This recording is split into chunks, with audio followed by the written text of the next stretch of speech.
We seem to have almost a full house here of all the royal residences. Curiously, locally, we don't have Sandringham, but how did you come by this collection? It was handed down to my step-grandfather by the chief librarian of Windsor Castle. And was he Mr. Woodward? Yeah, that's correct. Mr. Right. Woodward was appointed there in 1860, and the scrapbook and the invitations were handed down by him, a member of his family, through down to my family. Right. He seems to have been invited to all the great events too, so he obviously had quite a nice life. It's a wonderful picture of life in Victorian England, isn't it, with these wonderfully grand invitations. But although those are very interesting, really the main thing is this fantastic album here.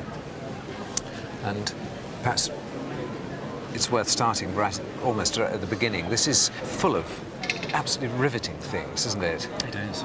And while he was at Windsor Castle, he obviously was in the habit of receiving letters and writing letters on behalf of the Queen and the other members of the royal family. And rather than chucking them away like we do today, he obviously kept them, and he kept them nicely mounted in this album. And I think one of the nicest things right at the beginning are these two scribbled little notes from Queen Victoria to him in pencil, just asking him to make sure that he could, it says, "Dear Mr. Woodward, send over those drawings," and then it's rather difficult to read which drawings, which is rather maddening, isn't it? But you can imagine her rather imperiously saying, "Send over those drawings, Woodward." And here it is, November the 17th, 1864. On this occasion, she's asking for a volume of somebody's English history. You know, it conjures up a wonderful picture of Queen Victoria sitting in her ivory tower, sending for Woodward and his and all his books.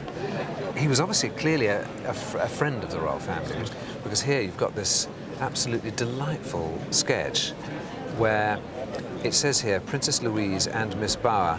In the distance, B.B. Woodward and Mr. Roland. So this is actually Woodward in one of the drawings. Yes, it is.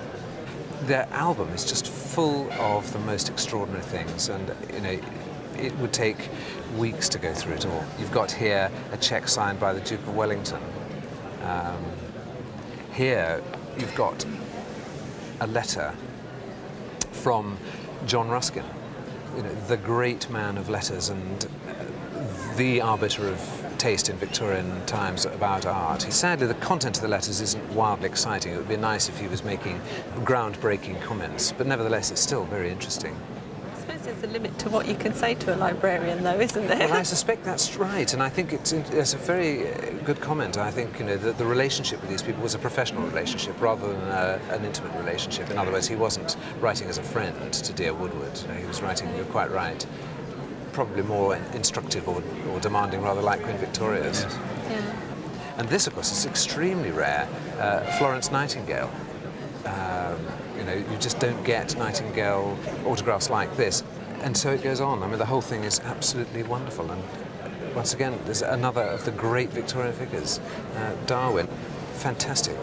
And, you know, as I say, it would take weeks to go through them all, but it's a real treat to see them.